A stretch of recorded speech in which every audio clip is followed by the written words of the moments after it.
नमस्कार साथियों, स्वागत है आपका हमारे YouTube चैनल में। पर्यावरण पर्यावरण अध्ययन जो है, जो पर्यावरण का सिलेबस है, पर्यावरण अध्ययन है ना। तो इसमें पर्यावरण एवं शिक्षण शास्त्र, ठीक है, इसका हमने जो पहला इकाई और दूसरा इकाई को देख लिए हैं। आज का जो हमारे इस वीडियो में हम तीसरा इकाई को देखेंगे, ठीक है, जो बेहद इम्पोर्टेंट है। पर्यावरण अध्ययन क्यों पढ़ाएं, है ना। बच्चों को हम पर्यावरण पढ़ाने का क्या आशा है उसके बारे में देखेंगे। पर्यावरण अध्ययन के जो पाठ्यक्रम के सरोकार है उसका प्रस्तावना है, ये सारी चीज़ें देखेंगे। अवधारणा बनाने का देखेंगे, प्राथमिक स्तर पर सामाजिक अध्ययन की अवधारणा, इसके बारे में समझेंगे। कौशल क्या है इसको देखेंगे, और कौशलों का जो विकास है इसको देखेंगे, है ना। क्योंकि इस पर्यावरण की टॉपिक में टोटल 8 इकाई है दोस्तों, है ना, 8 इकाई।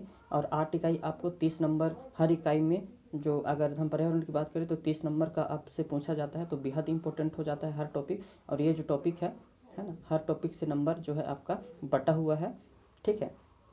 तो आज के इस टॉपिक में हम इकाई 3 को देखेंगे, जो आपके लिए अच्छा स्कोरिंग इकाई है ना। पर्यावरण जो टॉपिक है अच्छा मतलब स्कोरिंग सब्जेक्ट है, तो आप इसमें कोशिश करिए कि इसको अच्छा से अच्छा स्टडी करिए, रिवीजन करिए, ताकि आप जो है पर्यावरण में 30 में से कम से कम आपका 25 से 27 नंबर जो है गेन कर सकें, है ना। अगर आप सीजी टेट की तैयारी कर रहे हैं या शिक्षक भर्ती की तैयारी कर रहे हैं, तो ये वीडियो जो है आपके लिए बहुत ही महत्वपूर्ण हो सकता है। तो अगर यह वीडियो आपको अच्छा लगे दोस्तों, तो वीडियो को लाइक करिएगा। चैनल पे पहली बार आए हैं तो चैनल को सब्सक्राइब करेगा। हम पर डे आपके लिए एक जो है इकाई को हम 8 वीडियो में 8 इकाई को पूरा कंप्लीट करने वाले हैं आपके लिए, ठीक है।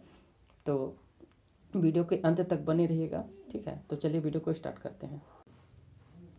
पर्यावरण अध्ययन क्यों पढ़ाएं, है ना, ये चीज़ देखते हैं। तीसरा इकाई, ठीक है। तो इसमें हम प्रस्तावना को एक बार देख लेते हैं कि प्रस्तावना में क्या क्या है ना। इससे भी एक इम्पोर्टेंट है, आपको प्रस्तावना इसके बारे में पता होना चाहिए, ठीक है। तो विश्वव्यापी समस्या का समाधान केवल योजना निर्माण और उनकी क्रियान्वित से संभव नहीं है। इस हेतु जो व्यवस्थित रूप से पर्यावरण शिक्षण का प्रावधान प्रत्येक स्तर के लिए करना चाहिए। वो चाहे वह विद्यार्थी हो अथवा कर्मचारी हो अथवा अधिकारी, चाहे वह शिक्षित हो अथवा अशिक्षित हो, सभी लोगों के लिए आवश्यक सामग्री का चयन तथा उसे प्रदान करने का तरीका अत्यंत व्यवहारिक मानना चाहिए। शिक्षण ग्रहण करने का भी इस विषय का उपदेयता पहचान सके, यह भी जरूरी है, ठीक है। हमारे पर्यावरण की सबसे बड़ी विशेषता यह है कि हम उस जो इसमें सजीवों के रूप में अपना विकास और पोषण करने के लिए आवश्यक तत्व एवं प्रक्रियाएं विद्यमान हैं, इसके बारे में जानकारी प्राप्त करना, गहरी समझ विकसित करना, जिससे कार्य कारण संबंध जो है स्पष्ट हो सके तथा हम विवेकपूर्ण निर्णय ले सके। पर्यावरण अध्ययन का जो है यही प्रमुख क्या है, उद्देश्य जो है ना। अगला देखते हैं। इस प्रकार पर्यावरण अध्ययन का उद्देश्य बच्चों की जिज्ञासा को बरकरार रखना और पैनल बना पाना तथा उससे आसपास के पर्यावरण की खोजबीन करके उसको एहसास कराने का मौका देना। कोशिश यह है कि बच्चे में आत्मविश्वास और वह क्षमता पैदा हो कि दिमाग से उभारने वाले प्रश्नों की गहराई में जा सके, वे अपने स्तर पर समस्याओं को समझने और उसका जो विकल्प खोज सकें, ठीक है। पर्यावरण अध्ययन देख लेते हैं। तो पर्यावरण अध्ययन क्या है, स्वास्थ्य एवं ज्ञान वृद्धि के लिए पाठ्य पुस्तकों का अपना महत्व है। सैद्धांतिक ज्ञानों छात्रों को पुस्तक से ही मिलता है, जिससे वे अवलोकन एवं अनुभव प्राप्त करके परिपुष्ट बनते हैं। अध्यापक के शिक्षण का ही आधार है, क्योंकि इसमें शिक्षण कार्य सरल, स्पष्ट एवं रोचक बनता है। प्राथमिक एवं उच्च प्राथमिक स्तर की पाठ्य पुस्तकें क्रमशः राज्य शैक्षिक अनुसंधान एवं प्रशिक्षण संस्थान उदयपुर एवं राष्ट्रीय पाठ्य पुस्तक मंडल राजस्थान जयपुर द्वारा संपादित एवं प्रकाशित होती है। शिक्षण के प्राध्यापन कार्य के लिए एवं छात्रों के स्मरण एवं आत्माभिव्यक्ति के लिए तथा उनके गृह कार्य मूल्यांकन के लिए, प्रश्न पत्र, अबंधित जांच एवं परीक्षा के निर्माण के लिए पुस्तक की आवश्यकता होती है। ये सभी थ्योरी आपको वो अच्छे से पता होना चाहिए साथियों, क्योंकि आपको थ्योरी नॉलेज रहेगा तभी आप इसका एमसीक्यू अच्छे से सॉल्व कर पाएंगे, है ना। किसी भी टॉपिक को अगर आपको अच्छे से क्लियर करना है तो पहले आपको उसका थ्योरी नॉलेज होना बहुत ज़रूरी है, ठीक है। क्योंकि ये जो थ्योरी है आपके लिए बेहद ही इंपॉर्टेंट है ना। तो वीडियो के अंत तक बने रहिएगा और इसको समझते जाइएगा। पाठ्य पुस्तक की विशेषताएं देख लीजिए, ये भी बेहद इंपॉर्टेंट है कि पाठ्य पुस्तक में जो पाठ्य पुस्तक की है उसकी विशेषताएं क्या होनी चाहिए। तो विज्ञान की पाठ्य पुस्तक बहुत जो है समय अध्यापक को विशेष सावधानी से काम लेना चाहिए, अर्थात कहीं त्रुटिपूर्ण तथ्यों पर आधारित तो नहीं है। सावधानियां निम्नलिखित है ना। तो पहला सावधानियां देखिएगा, पाठ्य पुस्तक का लेखन अनुभवी एवं विज्ञान से संबंधित विषय का व्यक्ति होना चाहिए। व्यक्ति मनोविज्ञान के आधार पर लिखी जानी चाहिए, अर्थात जो है पुस्तक मनोविज्ञान के आधार पर लिखी जानी चाहिए, अर्थात स्तर के अनुकूल हर छात्र को व्यक्तिगत विभिन्नताओं को ध्यान में रखते हुए जो है छात्र की योग्यता, बुद्धि, लब्धि, अनुभवों को ध्यान में रखते हुए पुस्तक लिखी जानी चाहिए। निम्न स्तर जो प्राथमिक स्तर पर पुस्तक का चयन लेखन सोच समझ कर ही करना चाहिए। पाठ्य पुस्तक में जो है भाषा वस्तु संकलन अत्यंत रोचक सोच समझ कर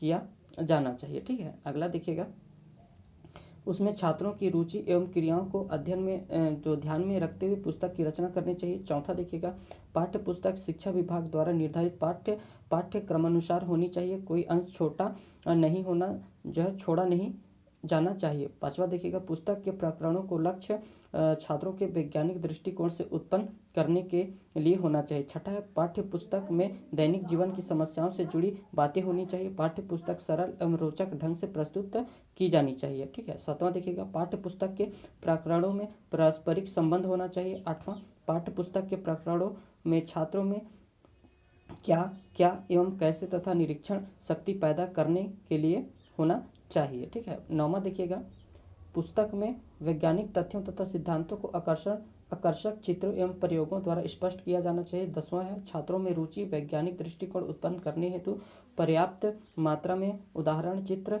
ग्राफ, रेखा चित्र आदि होने चाहिए तथा छोटी कक्षा में रंगीन आकर्षक चित्रों का प्रयोग किया जाना चाहिए। 11वां है, जो पुस्तक की छपाई छात्रों के वर्तनुकूल होनी चाहिए, अर्थात प्राथमिक स्तर पर बड़े बड़े अक्षरों में छपाई हो। 12वां है, पाठ्य पुस्तक में सार सापेक्ष सीखने का बिंदु वस्तुनिष्ठ निबंध प्रश्न 8 के अंतर में होने चाहिए तथा ग्राहक कार्य हेतु प्रश्न भी होने चाहिए। अगला है 13, पाठ्य पुस्तक के आरंभ में विषय सूचना तथा अंत में अनुक्रमणिका होनी चाहिए। 14 देखिएगा, पुस्तक का कागज सुंदर तथा मजबूत होनी चाहिए। पुस्तक की आकार सीमा से अधिक लंबी, चौड़ी, भारी नहीं होनी चाहिए, अर्थात छोटे छात्र आसानी से जो है उसे बस्ते में रख सके। ठीक है, पाठ्य पुस्तक की उपयोगिता देखिएगा, ये भी इम्पोर्टेंट है ना। तो पहला देखिएगा, छात्रों को तथ्यों की जानकारी ज्ञान अभिवृद्धि के लिए आवश्यक जो वैज्ञानिक रुचि तथा प्रेरणा का संचार करती है ना। और शिक्षक के लिए शिक्षण का मूल्यांकन एक साधन के रूप में है। तीसरा देखिएगा, इनके उपयोग से छात्र एवं अध्यापक दोनों का जो है समय बचता है। चौथा है, पाठ्य पुस्तक छात्रों में स्वाध्याय हेतु प्रेरणा देती है। पांचवा है, परियोजना तथा ह्यूरिस्टिक विधि में इसका पर्याप्त प्रयोग किया जाना चाहिए। छठवां है, मैक्सवेल ने पाठ्य पुस्तक के बारे में लिखा है कि ये वह साधन है जिसके माध्यम से अध्यापक किसी विषय को कक्षा के सामने प्रस्तुत करने में जो है सार्थक होता है। ठीक है, अब पाठ्य पुस्तक की जो है ये भी इम्पोर्टेंट है। दोष देखिएगा, आधुनिक काल में पाठ्य पुस्तक में निम्नलिखित दोष देखने में आते हैं। पहला देखिएगा, लेखक वैज्ञानिक तथ्यों सरल, स्पष्ट और रोचक ढंग से प्रस्तुत करने में असमर्थ है। दूसरा है, पाठ्य पुस्तक का प्रस्तुतिकरण अमनोवैज्ञानिक ढंग से किया जाता है। तीसरा है, पाठ्य पुस्तकों में अन्य विषयों के ऐसा संबंध का ध्यान नहीं रखा जाता है। चौथा देखिएगा, आधुनिक पुस्तकों में छात्रों की मनोवृत्ति, रुचियां एवं आवश्यकताओं को ध्यान में रखकर विषय वस्तु का संकलन नहीं होता है। प्राथमिक स्तर पर चित्र सुंदर रंगीन हो तो पाठ्य पुस्तक क्या है जो रुचिपूर्ण अच्छा होता है बच्चे को, है ना। अगला देखिएगा, पर्यावरण पुस्तकों तथ्यों और सांप्रदायिक सिद्धांतों पर आधारित है। ये बालक में व्यक्तिगत विकास के साथ सामाजिक समावेशन की प्रक्रिया को गति देता है। राज्य शिक्षा विभाग में प्राथमिक स्तर के पाठ्य पुस्तकों के बारे में जो है मुख्य बिंदु को उभारता है। तो इसमें पहला देखिएगा, आवश्यकताओं पर आधारित एवं विज्ञान सामग्री का प्रयोग करना, है ना। अगला देखिएगा, स्वाध्याय एवं शिक्षण की जो है आधुनिक शिक्षण व्यवस्था। दूसरा, पर्यावरण अध्ययन एवं अधिगम का अवसर, विज्ञान का अध्ययन एवं विज्ञान का जो सामग्री का प्रयोग करना, स्वाध्याय एवं शिक्षण की आधुनिक तकनीकी का प्रयोग करना, नैतिक मूल्यों का संस्कृति मूल्यों के साथ प्रति आस्था करना। ठीक है, अगला देखिएगा जो है पाठ्य पुस्तक पर्यावरण पाठ्य पुस्तक के सरोकार, है ना। ये पूरा सिलेबस के अकॉर्डिंग हम देख रहे हैं साथियों, है ना। आपको थ्योरी का जानकारी अच्छे से होना चाहिए। पर्यावरण सभी से संबंध है तथा सभी के लिए आवश्यक भी है। कोई व्यक्ति चाहे किसी भी व्यवसाय से संबंधित हो या किसी भी आयु का हो, पर्यावरण के समान रूप से प्रभावित होता है तथा वह अपने कार्यों से पर्यावरण को प्रभावित करता है। इस प्रकार पर्यावरण एक ऐसा विषय है जिसका स्वभाव स्वतंत्र एवं सार्वभौमिक हो जाता है ना। अगला देखिएगा, वैसे तो पर्यावरण संबंधित अनेक क्षेत्रीय समस्याएं हैं, परंतु भूमंडलीय ताप का बढ़ना, ओजोन परत में क्षति, वनों तथा ऊर्जा संसाधनों में कमी आदि कुछ अति महत्वपूर्ण समस्याएं भी हैं जो की समस्त मानव जाति को प्रभावित करने वाली समस्याएं हैं और इनके निवारण के लिए हमें सभी को विश्व स्तर पर एक साथ सोच विचार करने की आवश्यकता है। स्थानीय समस्याओं से निपटाने के लिए हमें स्थानीय रूप से सोचना पड़ता है और उसके निष्पादन के लिए वही काम करना पड़ता है। पर्यावरण के विभिन्न महत्वपूर्ण विषयों के बारे में लोगों को जागरूक बनाने के लिए सभी को पर्यावरण का जो है ज्ञान प्रदान करना अति आवश्यक है ना। ये सारी चीज़ें बहुत इंपॉर्टेंट है थ्योरी। ठीक है दोस्तों, अब अवधारणा बनाना देखिएगा। पर्यावरण विश्व का संपूर्ण पक्ष प्रदर्शित करता है, परंतु किसी विशिष्ट समय अथवा स्थान पर जो गतिविधि होती है उसके सामाजिक तथा आर्थिक प्रणाली का बोध होता है। छात्र विद्यालय में भौतिक एवं सामाजिक परिस्थितियों से अनुभव करता है। कक्षा में अपेक्षित व्यवहार परिवर्तन सामाजिक एवं भावनात्मक वातावरण से अनुभव करता है, जिससे उसके व्यवहार में क्या है, परिवर्तन आता है। अवधारणाओं को निम्न दृष्टिकोण के साथ बना सकता है। अगला देखिएगा, है ना, इसमें क्या क्या है, तो सभी पॉइंट इंपॉर्टेंट है ना। पर्यावरण का संपूर्ण रूप से विचार भौतिक सामाजिक संस्कृति मनोवैज्ञानिक आर्थिक एवं राजनीतिक होना चाहिए और इसे प्राथमिक स्तर से विश्वविद्यालय स्तर तक का शिक्षण होना चाहिए। इसके अध्ययन में सभी विषयों को महत्व दिया जाना चाहिए। शिक्षा में सक्रिय भागीदारी पर बल देना चाहिए। अगला है शैक्षणिक योजना तथा कार्यप्रणाली में प्रभावशीलता का मूल्यांकन करने हेतु मापदंडों का विकास होना चाहिए। अगला है शिक्षण के विभिन्न आयामों पर्यावरण के विभिन्न, है ना, जो समझने तथा स्पष्टीकरण में प्रयोग होने चाहिए। अगला है पर्यावरण की समस्याओं का आकलन क्षेत्रीय राष्ट्रीय तथा स्थानीय दृष्टि से किया जाना चाहिए। ये भी सभी लाइनें जो है बहुत इंपॉर्टेंट है। अब देखिएगा, प्राथमिक स्तर पर पर्यावरण का पाठ्य पुस्तक की जो है पाठ्यक्रम का अवधारणा, है ना, तो उपयुक्त शिक्षण बिंदुओं को ध्यान में रखकर पाठ्यक्रम प्रस्तुत किया गया है। प्रारंभिक स्तर तक का पर्यावरणीय पाठ्यक्रम निम्न लिखित है। जो देखते हैं कक्षा तीसरी का जो स्तर को इसको समझते हैं, है ना। इसमें क्या क्या होना चाहिए, तो सजीवों का भोजन एवं पौधे, जंगली जानवर एवं नदी तालाब सागर के जीव जंतु, है ना, पानी के रूप में परिवर्तन, तो केटली पानी सहित बर्फ, अगोटी और स्टोर हीटर, ये सारी चीज़ें इसमें इंकित किया जाना चाहिए। पक्षियों के लक्षण, तो चोंच पैर विभिन्न रंग रूप पंख आकार, गांव कस्बे एवं जंगल के बारे में विस्तृत जानकारी है। मिट्टी में पानी को सोखने की क्षमता, है ना, लैंप की चिमनी एवं गिलास।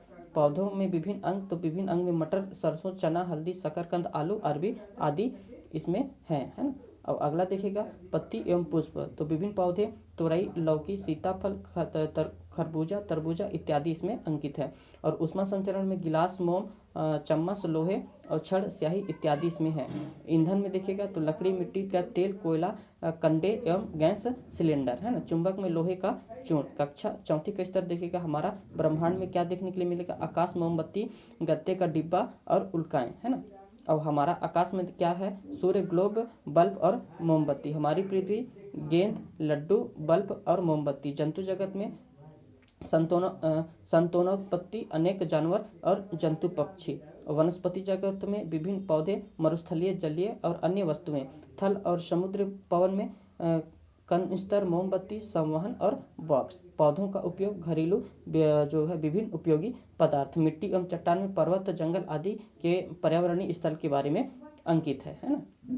अगला देखिएगा तापीय प्रसार में रेलवे लाइन मोमबत्ती टेलीफोन लाइन गुब्बारा शीशी डब बंद शीशी का ढक्कन खोलना। प्रकाश का स्रोत है लालटेन मोमबत्ती बल्ब और सूर्य प्रकाश सरल रेखा गमन बैटरी मोमबत्ती बल्ब और गद्दे के टुकड़े और डिब्बा। कक्षा 5 का जो स्तर है चंद्रमा और वायुमंडल, तो रात्रि के समय आकाश, है ना। और जंतु जगत में मछली, मेढक, विभिन्न पक्षियों, चोंच, पंजे, केकड़ा, कीड़े, मधुमक्खी, टिड्डा, काकरोच, छिपकली इत्यादि के बारे में दिया गया है। अगला देखिएगा इसमें वनस्पति जगत में बीजों का अंकुर, चना, मटर, वायुदाब में गुब्बारा, ट्यूब, पिचकारी, गिलास, पत्ता, पेन में स्याही, झरना और जलवाष्प।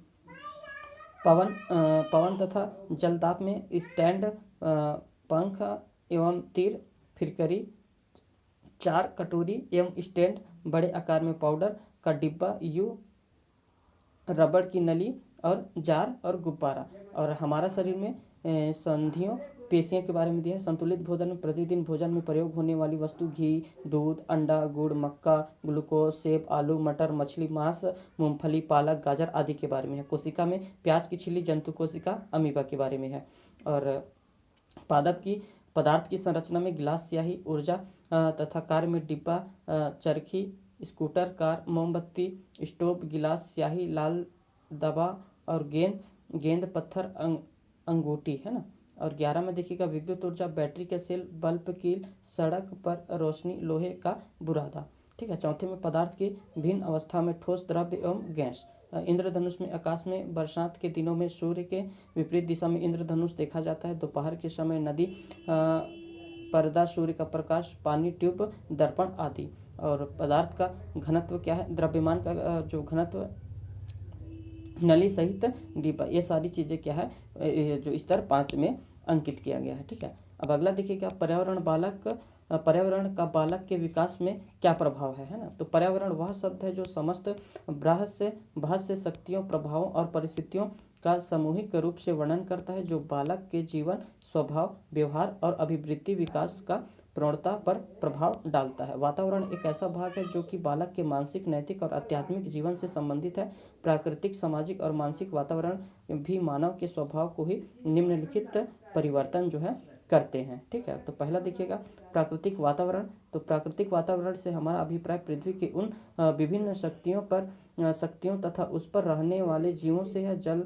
वायु से व्यक्ति क्रियाशील एवं स्वस्थ रहता है। प्राकृतिक वातावरण का प्रभाव बालक के रंग, रूप, स्वभाव, नेत्र, कान एवं अन्य शारीरिक इंद्रियों पर पड़ता है और उसी के अनुसार मनुष्य की विभिन्न शक्तियों का निर्धारण होता है। सामाजिक वातावरण मानव सुनने, बोलने और बातचीत करने की शक्ति द्वारा ही वह सामाजिक वातावरण सृजन कर सकता है। सभ्यता इसी पर आधारित है। जब व्यक्ति चैतन्य होने के बाद अपने चारों तरफ देखता है तो उसे अपनी सभ्यता, संस्कृति से संबंधित भाषा, विभिन्न कलाएं, धर्म, धन, वैभव तथा अन्य सुख के साधन दृष्टि गोचर होते हैं। सामाजिक वातावरण में परिवर्तन करने हेतु गांव, नगर, समुदाय, विद्यालय एवं परिवार आदि महत्वपूर्ण भूमिका निभाते हैं। अतः शिक्षक को छात्र का वातावरण समझने का प्रयास करना चाहिए, तभी उसे सामाजिक बनाया जा सकता है। ठीक है। अगला है मानसिक वातावरण। देखिएगा बालक कुछ स्वाभाविक क्षमताएं लेकर जन्म लेता है। यदि उन्हें उपयुक्त वातावरण नहीं मिलता है तो वह स्वाभाविक रूप से विकसित नहीं हो पाता। छात्र की योग्यता एवं क्षमता को यदि उचित मानसिक वातावरण नहीं मिलता है तो उनका समुच्चय विकास नहीं कर सकता है ना। मानसिक वातावरण में हमारा अभिप्राय उन समस्त परिस्थितियों से है जिसमें बालक वांछित विकास हो सके और उनके मन पर प्रभाव डालती है। विद्यालय या घर की वे समस्याएं जिनका मानसिक वातावरण पर प्रभाव पड़ता है। इस प्रकार विद्यालय में मानसिक वातावरण के साधन पुस्तकालय, गोष्ठी, संघ एवं परीक्षणशाला आदि हैं। ठीक है। अगला देखिएगा आगे, इन सभी की समुच्चय व्यवस्था शाला में होना चाहिए। मानसिक वातावरण बनाने के लिए अजायब घर, साहित्यिक और सांस्कृतिक समारोह, वाद विवाद प्रतियोगिता, साहित्यिक गोष्ठी एवं बालक की आत्मभिव्यक्ति के नाटक, अन्य सहगामी प्रवृत्तियों का आयोजन होना चाहिए। बालक के विकास पर घर का पर्यावरण, समाज का पर्यावरण और विद्यालय का पर्यावरण का क्या है प्रभाव निम्नलिखित प्रकार से पड़ता है। ठीक है। तो पहला देखिएगा इसमें घर का पर्यावरण। तो घर का या परिवार का बालक का प्रथम सामाजिक पर्यावरण होता है। जन्म के पश्चात बालक की कोरी स्लेट जैसे मस्तिष्क की परिवार के संसर्ग में लाकर उस पर अच्छे भाव अंकित किए जाते हैं। बालक के विकास में परिवार के आर्थिक एवं सामाजिक स्तर का भी प्रभाव पड़ता है। गरीबी में पलने वाले बालक का समुच्चय विकास नहीं हो पाता है। जे.एस. प्लांट ने कहा है कि कि यदि बालक का परिवार आर्थिक संकट में है तो उसमें सहनशीलता इत्यादि गुणों का विकास हो जाता है। ऐसे बालक जब बड़े हो जाते हैं तो वे धन एकत्रित करने में सुख का अनुभव करते हैं। इसके अतिरिक्त घर का पर्यावरण बालक के विकास पर पर्याप्त प्रभाव पड़ता है। यदि घर का पर्यावरण स्वच्छ होगा तो बालक का विकास भी सही प्रकार से हो सकेगा। अगला देखिएगा समाज का पर्यावरण। तो समाज के पर्यावरण का परोक्ष एवं अपरोक्ष रूप से बालक का विकास पर प्रभाव पड़ता है। बालक के विकास पर समाज का पर्यावरण निम्नलिखित जो है साधनों का प्रभाव डालता है। देखिएगा, पहला सामाजिक रीति रिवाज, परंपराएं और प्रथाएं। सामाजिक सुविधाएं, समाज के आर्थिक एवं राजनैतिक संगठन, वर्ग के जाति तथा वर्ण के क्रियाकलाप। और पांचवा है जातीय धारणाएं तथा रुचियां, जातीय एवं राष्ट्रीय प्रथाएं एवं परंपराएं, देश एवं समाज का कला संस्कृति, साहित्य एवं दर्शन, मनोरंजन के साधन, सुविधाएं एवं तरीके, धार्मिक उदारता एवं कठोरता, है ना। अगला देखिएगा विद्यालय का जो है पर्यावरण, ये किस तरह से प्रभावित करता है।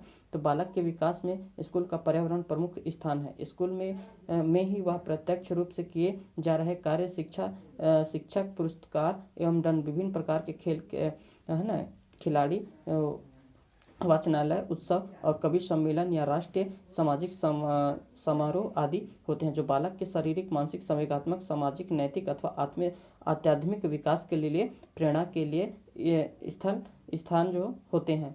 ठीक है, विद्यालय में ही विभिन्न धर्मों, जातियों और वर्गों के लोगों के संपर्क में बालक आता है और यहाँ पर उसे सामाजिक, संस्कृति और नैतिक आदतों का मूल्यों की शिक्षा जो है प्राप्त होता है ना। यहाँ पर प्रतियोगिता की भावना जो है उत्पन्न होती है। स्कूल के पर्यावरण का प्रभाव बालक के भावी जीवन पर पड़ता है। यदि स्कूल का पर्यावरण अच्छा होगा तो बालक समाजीकरण की दिशा की ओर अग्रसर होता है। अगला देखिएगा, अगला टॉपिक है पर्यावरण संरक्षण में शिक्षण संस्थाओं का जो है योगदान क्या होना चाहिए। ठीक है, इसको समझते हैं। तो यह पर्यावरण शिक्षण कार्यक्रम के संबंध में उपकुलपतियों के सम्मेलन में निम्नलिखित विचार व्यक्त किए गए हैं। हमारा शैक्षणिक कार्यक्रम पर्यावरण से संबंधित है जिससे उसे अधिक प्रासंगिक एवं अर्थपूर्ण बनाया जा सके। इस संदर्भ में निम्नलिखित सुझाव दिया गया है। तो अगला देखिएगा, शैक्षणिक कार्यक्रम वायु संरक्षण एवं जल प्रदूषण, वातावरण संरक्षण, वन्य जीव बचाव इत्यादि तथ्यों की जानकारी देने वाला होना चाहिए। विद्यालय स्तर पर मध्य प्रदेश राज्य शिक्षा संस्थान के एक सुनिश्चित पाठ्यक्रम विभिन्न क्रियाकलापों के माध्यम से निर्धारित किया गया है जिससे छात्रों में आवश्यक जागरूकता उत्पन्न की जा सके। पर्यावरण शिक्षा हेतु औपचारिक तथा अनौपचारिक दोनों प्रकार की शिक्षा में इसके प्रयोग के तथ्यों पर जोर दिया गया है। ठीक है, अगला देखिएगा, पर्यावरण संरक्षण के लिए शैक्षणिक संस्थाओं में निम्नलिखित क्रियाकलापों का जो विशेष रूप से ध्यान देना चाहिए। तो पहला देखिएगा, शिक्षा संस्थान में वृक्षारोपण के कार्यक्रम समय समय पर चलाए जाने चाहिए। शिक्षा संस्थान में छात्रों की जनसंख्या के विषय में जानकारी देनी चाहिए कि छोटा परिवार, सुखी परिवार, आर्थिक भाई बहन में खान पान तथा रहन सहन इत्यादि के स्तर में कमी आती है। जनसंख्या में वृद्धि से प्रदूषण होता है ना। वन्य जीव, पशु पक्षियों के प्रति रुचि उत्पन्न की जाए क्योंकि अन्य जीव पर्यावरण संतुलन में सहायता करते हैं और इनके अभाव में पर्यावरण प्रदूषण अधिक होता है। शिक्षा संस्थाओं में सफाई सप्ताह का आयोजन किया जाना चाहिए। पांचवा, शिक्षा संस्थाओं को छात्रों से इस प्रकार की भावना उत्पन्न करानी चाहिए कि वर्तमान संकीर्णता से दूर रहे। ठीक है, इन्हें जातिवाद, धर्मवाद, भाषावाद, क्षेत्रीयवाद और छुआछूत के विषैले वातावरण से अलग रहने की शिक्षा दी जाए ताकि शिक्षा संस्थाओं में स्वस्थ वातावरण बना रहे। अगला है, शिक्षण संस्थाओं के छात्रों के प्रकृति के अधिक निकट रखते हुए विषय का ज्ञान देना चाहिए। सातवां है, मानव विकास के लिए स्वस्थ वातावरण आवश्यक है और पेड़ पौधों, जल, वायुमंडल, अन्य प्राकृतिक संसाधनों से ये सभी मिलकर संतुलित चक्र के रूप में जिस स्वस्थ वातावरण का निर्मित करते हैं, यही तो हमारा जो है वातावरण है। इसकी जानकारी के लिए शिक्षा संस्थान को पर्यावरण संरक्षण के लिए कार्यक्रम बनाने चाहिए। आठवां है, गांव, सड़क, विद्यालय की बागवानी आदि पेड़ पौधे सोपान ताकि पर्यावरण शुद्ध बन सके। ठीक है, अगला देखिएगा, विभिन्न माध्यमों से पर्यावरणीय जो शिक्षा है ना। तो पर्यावरणीय अध्ययन की संरचना NCERT ने 1977 में निम्न प्रकार से दी थी। ये सारी चीज़ें हैं याद रखिएगा ना। तो इकाई है इधर और प्रमुख विषय, तो खाद्य किसके प्रमुख विषय के अंतर्गत आता है, तो जीव विज्ञान के। जंगली जंतु जीव विज्ञान, घरेलू पालतू जंतु जो है जीव विज्ञान के अंतर्गत। उत्सव किससे संबंधित है, तो सामाजिक अध्ययन से। घर सामाजिक अध्ययन और कला से। शाला भवन सामाजिक अध्ययन और कला से। विद्यालय भवन तथा बगीचा जीव विज्ञान और कला से संबंध है। और स्वास्थ्य आदतें, स्वास्थ्य तथा सुरक्षात्मक आदतें, ये सामाजिक अध्ययन और स्वास्थ्य विज्ञान से संबंधित है। पूजा के स्थान सामाजिक स्वास्थ्य विज्ञान से है। बाजार के स्थान सामाजिक स्वास्थ्य विज्ञान से संबंध है। नदियाँ गणित सामाजिक अध्ययन से। चाय के बागवान तथा तेल के स्रोत जीव विज्ञान और भौतिक विज्ञान से संबंधित है, ठीक है। और पृथ्वी के तल पर सामग्री, तो ये भौतिक विज्ञान से संबंधित है। जीवन की विसंगता, ये जीव विज्ञान से संबंधित है। सूर्य भौतिक विज्ञान से है। चंद्रमा तारे भौतिक विज्ञान। मौसम क्या है, भौतिक विज्ञान से संबंधित है। आकाश में जो जीवित वस्तुएं हैं ये जीव विज्ञान के संदर्भ में आते हैं, ठीक है। अगला देखिएगा कि पर्यावरणीय अध्ययन के प्रथम भाग में सामाजिक अध्ययन आता है। सामाजिक अध्ययन के पठन द्वारा विद्यार्थी अपने आस पड़ोस प्रदेश देश दूसरे देशों की रीति रिवाज रहन सहन तथा संस्कृति के बारे में अध्ययन करता है। विभिन्न समाज सेवी संस्थाएं तथा उनकी विशेषताएं, आवास तथा वस्त्र, जैविक वस्तुएं, मानवीय शरीर, स्वस्थ तथा स्वास्थ्य आदि आते हैं। कक्षा 3 से 5 तक इसके द्वारा बने पाठ्यक्रम का छात्र पर्यावरणीय शिक्षा के अंतर्गत अध्ययन करते हैं। अब अगला टॉपिक जो हमारा है ना, ये है कौशल क्या है, इम्पोर्टेंट है भी। किसी भी कार्य को संपन्न करने की जो कला होता है उसी को कौशल कहा जाता है। जैसे लेखन का कौशल, अभिव्यक्ति का कौशल, पठन कौशल, भाषण कौशल, प्रबंध कौशल इत्यादि। जिस व्यक्ति जिस कार्य में जितनी कुशलता से संपन्न करने की जो है क्षमता रखता है वही क्या है, उसका कौशल कहलाता है, ठीक है। वह उस कार्य को उतना ही कुशलता या दक्षता से या फिर दक्षता कहलाता है ना। कौशल को हम दक्षता या क्षमता या निपुणता की भी कह सकते हैं, किंतु यह सही अर्थों में देखा जाए तो कौशल इन सब अर्थों से भी अतिरिक्त अर्थ रखता है। क्षमता केवल कार्य करने की शक्ति का अर्थ निकलता है। दक्षता एवं निपुणता कार्य करने में कुशलता का पता चलता है, जबकि कौशल में कार्य करने की कुशलता के साथ साथ कार्य को उपयुक्त तरीके से करने का अर्थ भी सम्मिलित होता है। ये जो लाइन अभी बताया बेहद इंपॉर्टेंट है, इसको याद रखिएगा, है ना। कोई व्यक्ति थोड़ा बहुत लिखना जानता है, इसका अर्थ ये नहीं है कि हो सकता है कि संपूर्ण रूप से लिखने में वह कुशल है। यह लेखन में कुशल है ऐसा तभी कहा जा सकता है जब वह वास्तव में अपनी बात को शुद्ध एवं व्याकरण स्मृत भाषा में लिखकर व्यक्त करने में है जो सक्षम हो, ठीक है। अगला देखिएगा कि कौशल का विकास। तो कौशल के विकास के लिए पर्याप्त अभ्यास की आवश्यकता होती है। किसी भी कार्य में कुशलता अचानक ही नहीं आती, धीरे धीरे ही कार्य में व्यक्ति कुशल हो पाता है। उदाहरण के लिए रूप में बालक शैशवावस्था में बोल पाने में असमर्थ होता है, कुछ वर्षों बाद वह कुछ शब्दों को जानकार होता है और इस तरह से अपने भाषीय ज्ञान को बढ़ाते हुए वह एक दिन अपनी बात को बोलकर अच्छी तरह से व्यक्त करने में सक्षम हो जाता है। बालक पहले बोलना सीखता है, उसके बाद पढ़ना, उसके बाद लिखना, उसके बाद इन सभी कौशलों का विकास एक साथ होता है ना। इन सभी को एक दूसरे से घनिष्ठ संबंध है, एक के बिना एक दूसरे से निपुणता प्रदान करना कठिन होता है। ऐसा ही अन्य कौशलों के साथ भी है ना। अगला देखिएगा, बालक की किसी कार्य को संपन्न करने की कुशलता के आधार पर यह तय किया जा सकता है कि उसे भविष्य में किस प्रकार का व्यवसाय अपनाना चाहिए। जैसे कोई बालक अभिव्यक्ति कौशल में निपुण है तो वह कहा जा सकता है कि उसे पत्रकारिता शिक्षण ऐसे क्षेत्र में करियर बनाना चाहिए जिससे उसके कौशल का लाभ उसे अच्छी तरह से मिल सके। इसी तरह से यदि कोई बालक चित्र बनाने में कुशल है जबकि गणित में प्रश्नों को दूर भागता है तो उसे वाणिज्य या अभियांत्रिकी में करियर बनाने की सलाह देने की अपेक्षा में चित्रकला में करियर बनाने की सलाह देना अधिक उपयुक्त होगा, ठीक है। अगला देखिएगा, ऐसा इसलिए भी आवश्यक है कि बालक के कौशल के विकास में उसकी जो रुचि एवं अभिप्रेरणा को महत्वपूर्ण भूमिका दिया जा सकता है या मिल सकता है। आगे देखते हैं कि इसी को थोड़ा सा शॉर्ट फॉर्म में समझते हैं, है ना। तो जो अभी अपन थ्योरी देखे उसी का एक निचोड़ देखेंगे, है ना, कि इसमें हमको क्या क्या एग्जैक्ट पता होना चाहिए, ठीक है। तो पर्यावरण अध्ययन क्यों पढ़ें इसको हम समझते हैं, ठीक ना। तो प्राथमिक स्कूलों में पर्यावरण अध्ययन कार्यक्रम के 4 प्रमुख घटकों को शामिल किया गया है। पहला देखिएगा मौलिक मूल्य, अवधारणा, जानकारी और कौशल। ये जो इस सिलेबस में है है ना। इसमें मुख्य चीज़ें जो हैं 4 चीज़ों पे महत्वपूर्ण मतलब ध्यान देना चाहिए। नैतिक मूल्य पर, अवधारणा पर, जानकारी पर और कौशल पर, जो हमने आगे थ्योरी में देखा है इसके बारे में, ठीक है। ऊपर की 4 अपेक्षा है जो पर्यावरण अध्ययन के पाठ्यक्रम में शामिल किया गया है। इन्हीं 4 बिंदुओं को सरोकार पर्यावरण के बालकों में करना होता है, ठीक है। अब अगला देखिएगा, पर्यावरण अध्ययन और पर्यावरण जो है शिक्षा में अंतर क्या होता है। तो पर्यावरण शिक्षा का उद्देश्य बच्चों को पारिस्थितिकी व उनके असंतुलन को समझाना, इसके दुष्प्रभावों से उन्हें अवगत कराना तथा उससे बचाने के उपाय को उसको जो है परिचित कराना है। जबकि पर्यावरण अध्ययन का उद्देश्य बच्चों में उनके प्राकृतिक एवं सामाजिक परिवेश की एक समग्र समझ विकसित करना, इस समझ का निर्माण या सीखने की मूल्य क्षमताओं, मूल्यों एवं कौशलों का जो है विकास करना। अतः इसमें पारिस्थितिकी तथा इनकी समस्याएं भी शामिल होते हैं। पारिस्थितिकी एवं इसमें जो है समस्या इसमें शामिल होती है। अगला देखिएगा, अवधारणा बनाना। तो शिक्षा का व्यापक उद्देश्य समझ और कौशलों का विकास करना है। हम अपनी 5 ज्ञानेंद्रियां आँख, जीभ, कान, त्वचा, नाक के माध्यम से इन जगत को जानने का, समझने का प्रयास करते हैं।